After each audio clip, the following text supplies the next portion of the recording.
Olá pessoal, tudo bem com vocês? Vamos começar nossa aula hoje sobre crime doloso. E aqui nós vamos fazer um aspecto aí geral sobre esse assunto, tá? Vamos começar então logo pela introdução, né, do crime doloso, que de acordo com a concepção finalista que é adotada atualmente, né, no nosso sistema jurídico penal, o dolo consiste na vontade e na consciência de realizar os elementos do tipo incriminador. Tá? E nós temos três teorias do dolo, ok? São as teorias aí da representação, né? Que para configurar o dolo se exige a previsão do resultado. Aí, aqui não importa se o sujeito quis o resultado ou assumiu o risco de produzir, né? E não é aceita no sistema penal brasileiro, tá? Aí nós temos a teoria da vontade, que ela vai além, né, da teoria da representação, ela ainda exige a vontade de produzir o resultado, e temos a teoria do assentimento, que também é chamada de teoria do consentimento ou da anuência. Né? Ela é um complemento aí à teoria da vontade.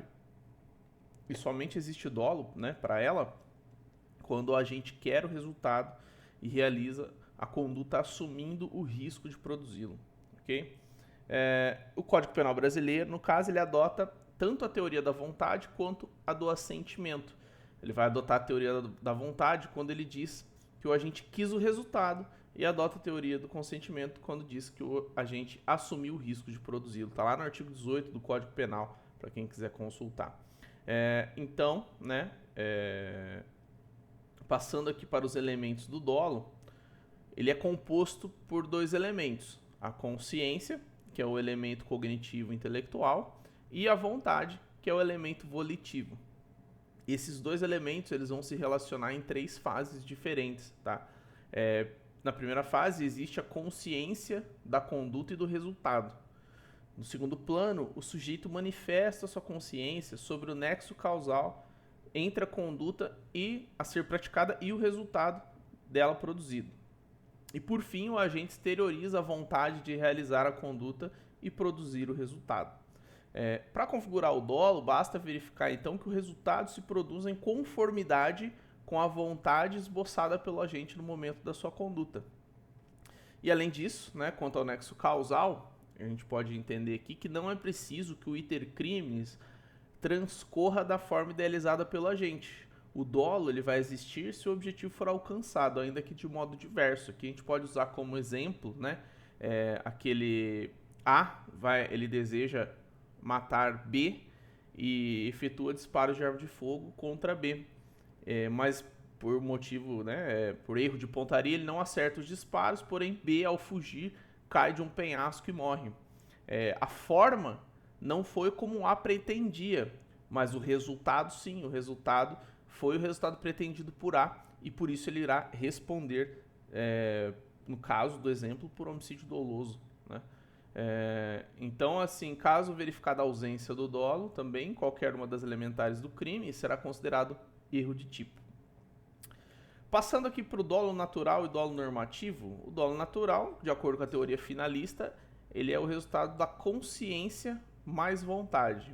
Já o dolo normativo, ele, né, de acordo com a teoria clássica, ele é o resultado de consciência, vontade e a consciência da ilicitude. Temos um terceiro elemento. As espécies de dolo. Aqui são bastante espécies, nós vamos trabalhar uma por uma, tá? Temos o dolo direto e o dolo indireto. Né? O dolo direto é aquele determinado, intencional, imediato e incondicionado. Né? Ele pode ser descrito dessas 5 maneiras. É aquele em que a vontade do agente é voltada a determinado resultado, a finalidade é uma só, né? É o caso aí do assassino profissional que, desejando a morte da vítima, dispara um único tiro fatal. E temos o dolo indireto, indeterminado, que é aquele que o agente não tem a vontade dirigida para um resultado determinado. E aí ele vai se subdividir em dolo alternativo e o famoso dolo eventual. Sobre o dolo alternativo, ele é aquele que se verifica quando o agente deseja indistintamente um ou outro resultado. Exemplo aqui é o sujeito que atira contra o seu desafeto na intenção de matar ou ferir. E aí tanto faz para ele se ele vai matar ou se ele vai ferir. Se ele matar, ele vai responder por homicídio.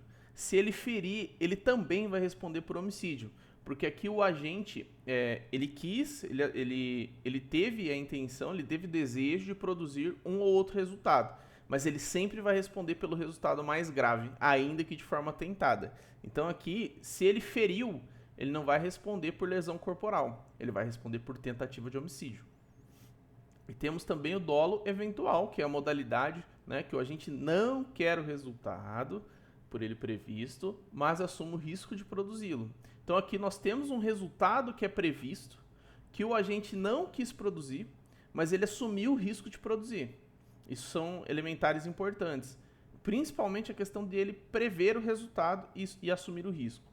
Né? Exemplo aqui é um fazendeiro que é CAC, pratica tiro ao alvo na sua propriedade, né? Certo dia ele decide atirar com um fuzil de longo alcance, sabe que o projétil, né, tem a capacidade de chegar até uma estrada próxima com um pequeno fluxo de transeuntes, e dessa forma ele prevê que pode matar alguém caso atire.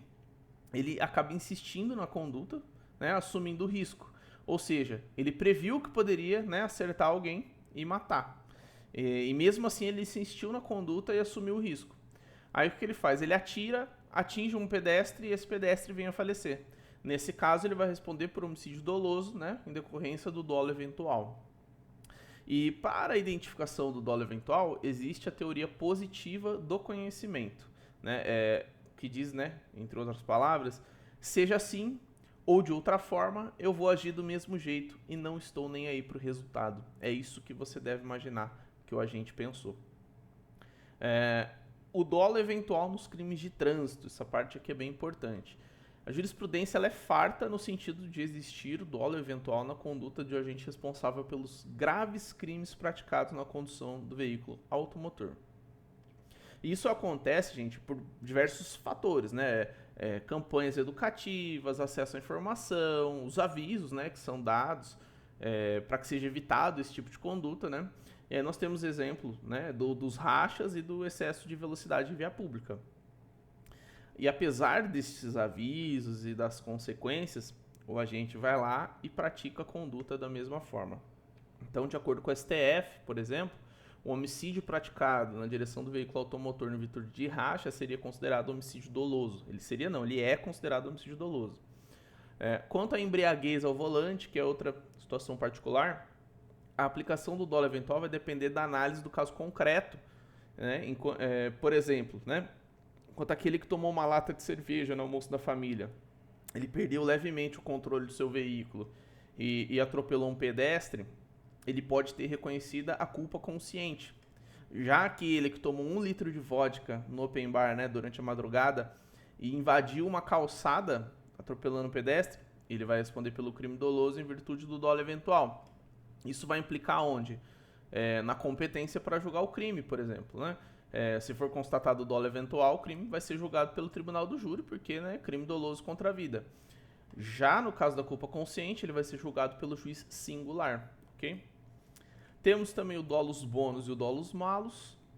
É uma divisão que pode aumentar ou diminuir a pena, que é, por exemplo, dolus malus pode ser um motivo torpe, ou dolus bônus pode ser um motivo de relevante valor social ou moral. Temos o dolo de propósito ou dolo de ímpeto. O dolo de propósito, né, é aquele que ele vem de uma reflexão do agente, a gente pode considerar isso no crime premeditado. O dolo de ímpeto, ele advém de uma paixão violenta, uma perturbação excessiva do ânimo, uma raiva, né? Está presente nos crimes passionais. Temos o dolo genérico e o dolo específico, né? Por conta da teoria finalista, o dolo genérico passou simplesmente para dolo e o dolo específico agora é denominado como elemento subjetivo do tipo ou elemento subjetivo do injusto. Temos o dolo presumido, também chamado dolo in re ipsa, né, que ele dispensa comprovação no caso concreto e ele jamais não é admitido no nosso direito penal moderno, tá? No nosso princípio, nosso ordenamento jurídico penal, o que prevalece é o princípio da responsabilidade subjetiva do agente, né? E isso faz com que a acusação tenha que comprovar aí, né, os elementos constitutivos do tipo penal incriminador. Temos o dolo de dano e o dolo de perigo. O dolo de dano ou lesão é aquele que o agente quer ou assume o risco de causar uma lesão a um bem jurídico penalmente tutelado. E já o dolo de perigo, ele quer ou assume o risco de expor a perigo de lesão. e não causar a lesão em si, a um bem jurídico penalmente tutelado. Temos o dolo de primeiro grau e o dolo de segundo grau, onde o dolo de primeiro grau é justamente a vontade do agente direcionada a um determinado resultado efetivamente perseguido, englobando todos os meios necessários para isso. É a intenção de atingir um único bem jurídico. Por exemplo, aqui o matador de aluguel que persegue e mata com golpes de faca a vítima indicada pelo mandante. Temos o dolo de segundo grau, né, que são as consequências necessárias. Ele abrange, né, obrigatoriamente, além desse dolo de primeiro grau, ele abrange os efeitos colaterais, né, que são de verificação praticamente certa, ou seja, o agente ele não quer os efeitos colaterais, mas ele sabe que sua conduta pode produzi-los. Né? Esse mesmo assassino, ao invés dele perseguir e matar golpes de faca, ele instala uma bomba em local de grande circulação de pessoas que ele sabe que a vítima dele vai passar. E aí, quando detonada, logicamente, essa bomba vai atingir demais pessoas e provavelmente vai causar o óbito de demais pessoas.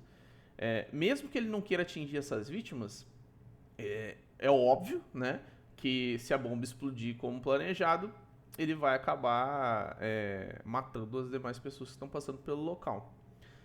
E, por último, nós temos o dolo de terceiro grau, que é uma espécie que não é muito considerada pela doutrina majoritária, que seria, por exemplo, essa mulher grávida que está passando no momento da bomba aqui do dolo de segundo grau, e assim o assassino responderia pelo aborto.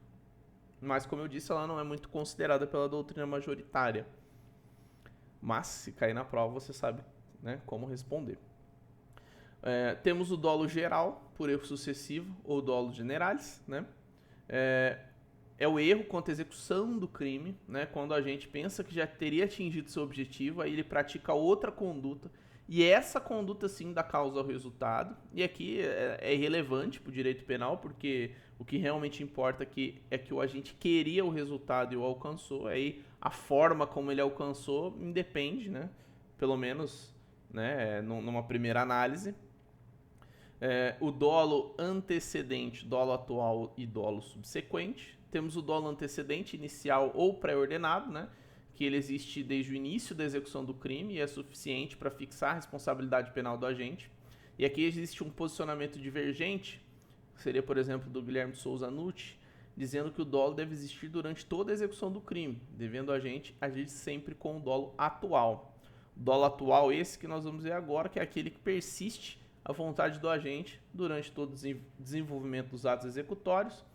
Temos o dolo subsequente ou sucessivo, que é depois do agente iniciar uma ação de boa fé, ele está agindo ali de boa, ele passa a agir de forma ilícita, praticando crime, ou ele reconhece que essa postura ilícita da sua atitude, ele começa a agir de forma a acobertar, né, as consequências dessa ilicitude. Temos o dolo abandonado, que é a desistência voluntária ou arrependimento eficaz, né?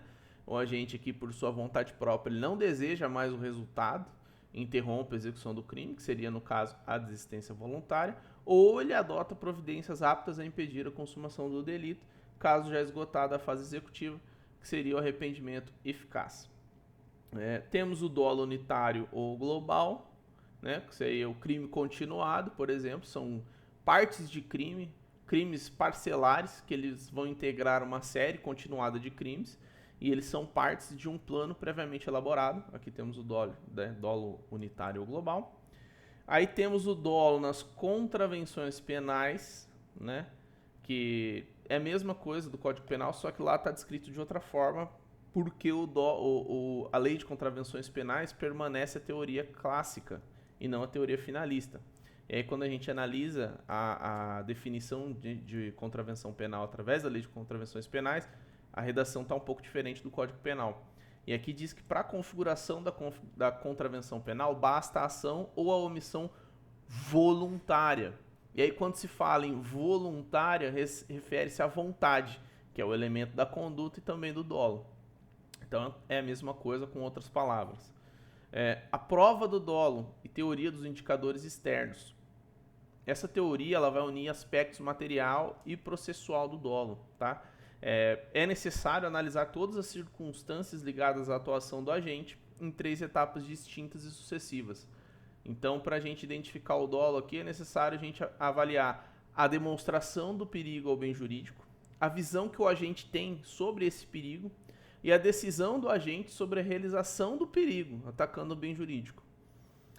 Temos também a figura do dolo sem vontade, que é uma visão aí condicionada à análise do dolo a partir do plano normativo, que é a vontade normativa.